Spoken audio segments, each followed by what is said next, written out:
Hello everyone. आज हम bell के ऊपर एक इम्पॉर्टेंट जजमेंट को डिस्कस करेंगे और ये जजमेंट जो है ये state of Punjab and Haryana high court ने दी है।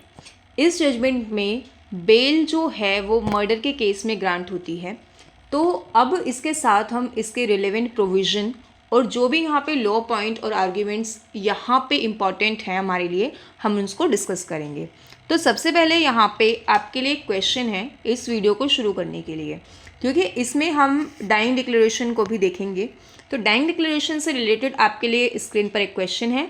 आप इस क्वेश्चन का आंसर मुझे कमेंट सेक्शन में देंगे, फिर उसके बाद मैं इसका करेक्ट आंसर कमेंट सेक्शन में ही पिन कर दूँगी। क्वेश्चन यही है कि which of the following statement hold true for dying declaration. आपको बताना है इसमें से कौन सी स्टेटमेंट डाइंग डिक्लेरेशन के लिए सही है।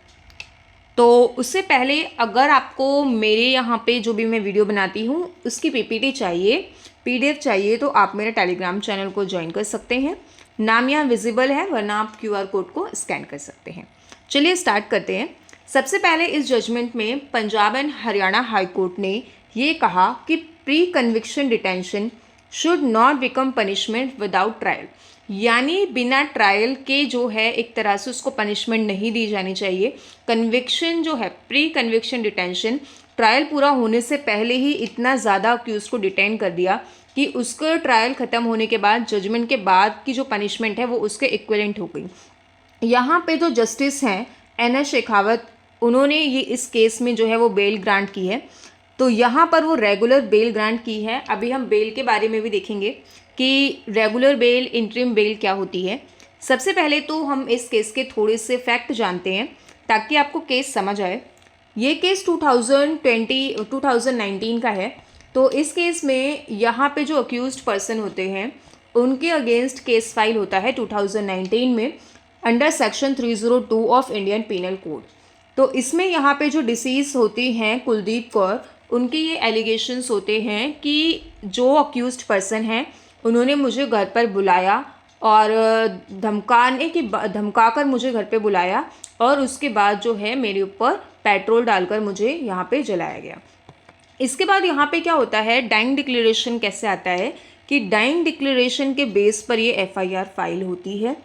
जैसे ही यहाँ पे इंजरी लगती है कुलदीप कौर को, तो वो मरने से पहले अपने स्टेटमेंट जुडिशियल मजिस्ट्रेट के सामने रिकॉर्ड करवाती हैं और उस जुडिशियल मजिस्ट्रेट के सामने जो भी स्टेटमेंट रिकॉर्ड होती है उसके बेसिस पे ये एफआईआर रजिस्टर होती है और उसके बेसिस पे प्रोसिक्यूशन का केस चलता है। तो यहाँ पर ये सारी इंजरीज़ के बाद जब ये स्टेटमेंट रिकॉर्ड होती है तो उसके बाद यहाँ पे उनकी डेथ हो जाती है। डाइंग डिक्लेरेशन से रिलेटेड जो प्रोविज़न है हमारे इंडियन एविडेंस एक्ट में सेक्शन 32 में, तो ये जो डाइंग डिक्लेरेशन है अगर ये कब किन किन कंडीशंस में वैलिड होती हैं इसके रिगार्डिंग जो है आप इसमें देखेंगे कि ये जो किसी भी मेडिकल ऑफिसर के सामने या जुडिशियल मजिस्ट्रेट के सामने या किसी भी आई विटनेस के सामने दी जाती है तो ये पूरी तरह से वैलिड होती है। तो इसके साथ यहाँ पे कुछ लॉ पॉइंट्स थे, कुछ लॉ पॉइंट्स जैसे कि इस केस में बेल अक्यूज को नहीं दी गई थी सिंस 2019। तो ये इस केस के तो अभी हमने फैक्ट देखे। अब हम कुछ लीगल इश्यूज इसमें जो सामने आए थे, अब हम उन लीगल इश्यूज को देखेंगे कि क्रेडिबिलिटी ऑफ डाइंग डिक्लेरेशन इस केस में क्या है। तो क्रेडिबिलिटी ऑफ डाइंग डिक्लेरेशन पर यहाँ पर बेल से रिलेटेड ज़्यादा फोकस्ड नहीं किया गया, बट यहाँ पर जो डाइंग डिक्लेरेशन है जो 32 में दी गई है, तो डाइंग डिक्लेरेशन यहाँ पर जुडिशियल मजिस्ट्रेट के सामने दी गई थी। डाइंग डिक्लेरेशन की जो प्रूफ होता है वो पूरे ट्रायल जो है, एक ट्रायल का फेज़ होता है। जैसे कि पहले एफआईआर हो गई, फिर उसके बाद सब चलेगा, चार्जशीट सबमिट होगी, सारे जो प्रोसिक्यूशन के विटनेस हैं उनका एग्जामिनेशन होगा, फाइनल आर्ग्यूमेंट्स। उसके बाद जब यहाँ पे डिसीज़न आता है तब उस डिसीज़न से पता चलता है कि अक्यूज्ड का एक्विटल और कन्विक्शन। तो ये जो है डाइंग डिक्लेरेशन के साथ यहाँ पे जो नेक्स्ट जो बहुत मेन इशू था इस केस में, यहाँ पे बेल देने के साथ साथ जो हमारे लिए समझना ज़रूरी है वो ये है कि स्पीडी ट्रायल का।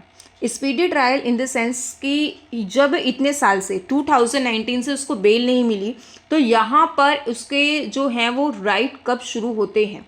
तो इस केस में क्या हुआ था कि 2019 से अब तक ये पिछले 5-6 सालों में यहाँ पर टोटल जो है कुल अब तक 6 विटनेस जो हैं वो प्रोसिक्यूशन के एग्जामिन हुए थे, और टोटल जो विटनेस थे प्रोसिक्यूशन के वो 23 विटनेस थे। तो ऑलमोस्ट 5 सालों में 5 विटनेस जो हैं, 5-6 विटनेस ही यहाँ पे एग्जामिन हुए। तो सुप्रीम कोर्ट ने यहाँ पे कहा कि जो आर्टिकल 21 है हमारे कॉन्स्टिट्यूशन का, वो अक्यूज्ड पर्सन को भी यहाँ पे राइट देता है। राइट किस चीज़ का देता है? स्पीडी ट्रायल का।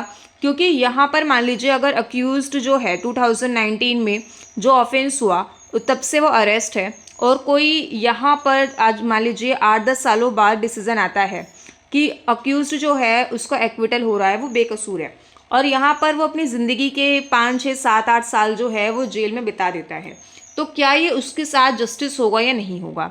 इसके साथ इसमें काफ़ी सारी ऐसे जजमेंट्स आई हैं जिसमें ऐसे देखने को मिला है कि यहाँ पर अक्यूज्ड जो है पूरा ट्रायल हो जाता है, और ट्रायल के बाद ऐसा होता है कि अक्यूज्ड पर्सन जो है वो बेकसूर था। और यहाँ पर कई बार ट्रायल आप देखेंगे कि इतने लंबे चलते हैं कि अगर कन्विक्शन भी होता है तो कन्विक्शन के बाद भी यहाँ पर जो विक्टिम होता है या जो भी दूसरी पार्टी होती है उसके साथ जो जस्टिस है वो एक तरह से नहीं होता है।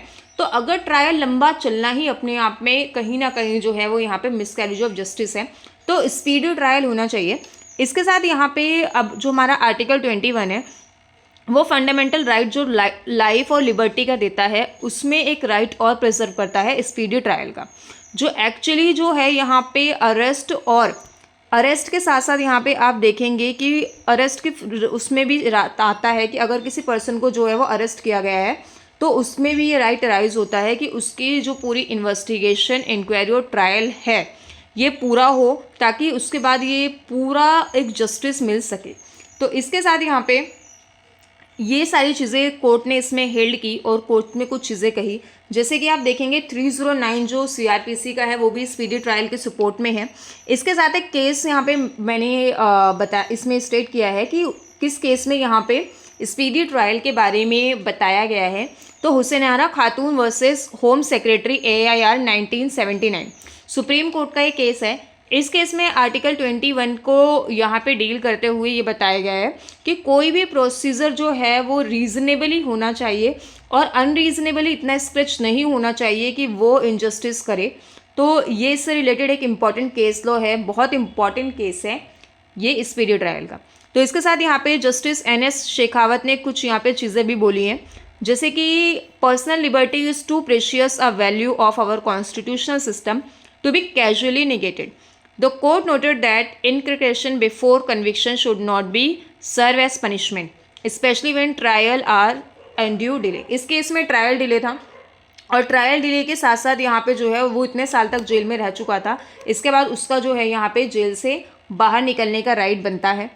और इसके साथ यहाँ पे एक और जज ने यहाँ पे जो है इस केस के जस्टिस जो हैं NS शेखावत, इन्होंने एक और स्टेटमेंट जो है उसको कोट किया कि if public justice is to be promoted mechanical detention should be demoted. अब ये पूरा कंक्लूजन है, ये बहुत इंपॉर्टेंट कंक्लूजन है। इसमें पूरी रीजनिंग दी गई है कि जो विटनेस है यहाँ पे उनको इतने साल में इतने कम एग्जामिन किया गया, इतने कम विटनेसेस को एग्जामिन किया गया। तो ये सारी चीज़ों को देखते हुए जो अक्यूज्ड पर्सन यहाँ पे पिटिशनर है, क्योंकि यहाँ पे उसने बेल के लिए जो है वो अप्लाई किया है, तो इसके साथ यहाँ पे उसका जो है वो बेल का राइट बनता है। तो इसके साथ यहाँ पे जो बेल है वो इन्होंने रेगुलर बेल मांगी है, रेगुलर बेल, और इसमें इंटरिम बेल की स्लाइड नहीं है, इसे मैं आपको ऐसे ही बता देती हूँ। तो इस केस में जो है रेगुलर बेल ग्रांट होती है। रेगुलर बेल के साथ यहाँ पे एक और बेल होती है इंटरिम बेल। इंटरिम बेल कौन सी होती है? मान लीजिए कि अक्यूज्ड जो है आज की तारीख में 15 नवंबर को जो है अक्यूज्ड अरेस्ट होता है, और ये मान लीजिए अक्यूज्ड 15 जून को अरेस्ट होता है। 15 जून को अक्यूज्ड अरेस्ट होने के बाद वो अभी तक जेल में है। कोर्ट ने उसे जो है वो यहाँ पे बेल ग्रांट नहीं करी, कोर्ट ने उसे बेल ग्रांट नहीं करी, लेकिन यहाँ पे उसके घर में कुछ ऐसी इमरजेंसी आ जाती है कि कुछ भी एक इमरजेंसी आ जाती है, रीजनेबल ग्राउंड मान लीजिए, तो कोर्ट तो रेगुलर बेल नहीं देता उसको। अर्जेंट मान लीजिए कि किसी की डेथ हो गई है या कोई भी ऐसा रीजनेबल ग्राउंड हो गया है, तो कोर्ट उसको 2-4 दिन के लिए जो है वो जेल से बाहर जाने देता है। ठीक है, तो यहाँ पे अभी वो ट्रायल नहीं हुआ है। ठीक है, मान लीजिए हो सकता है चार्जशीट भी ना फाइल हुई हो, ट्रायल अभी चल रहा है, तो रेगुलर बेल से अलग उसको 2-4 दिनों के लिए एक इंटरिम बेल दी जाती है। ठीक है। एंटीसिपेटरी बेल तो उस पर मैं ज़्यादा फोकस नहीं करेंगे। एंटीसिपेटरी बेल तो अरेस्ट होने से पहले दी जाती है, तो वो एक अलग कॉन्सेप्ट है। रेगुलर बेल अलग है और इंटरिम बेल अलग है। तो इस केस में हमने बेल की रिगार्डिंग बेल के साथ साथ डाइंग डिक्लेरेशन पर भी फोकस किया। तो आप कमेंट सेक्शन में मुझे इस क्वेश्चन का आंसर बताइएगा जो मैंने आपसे स्टार्टिंग में पूछा था। Thank you.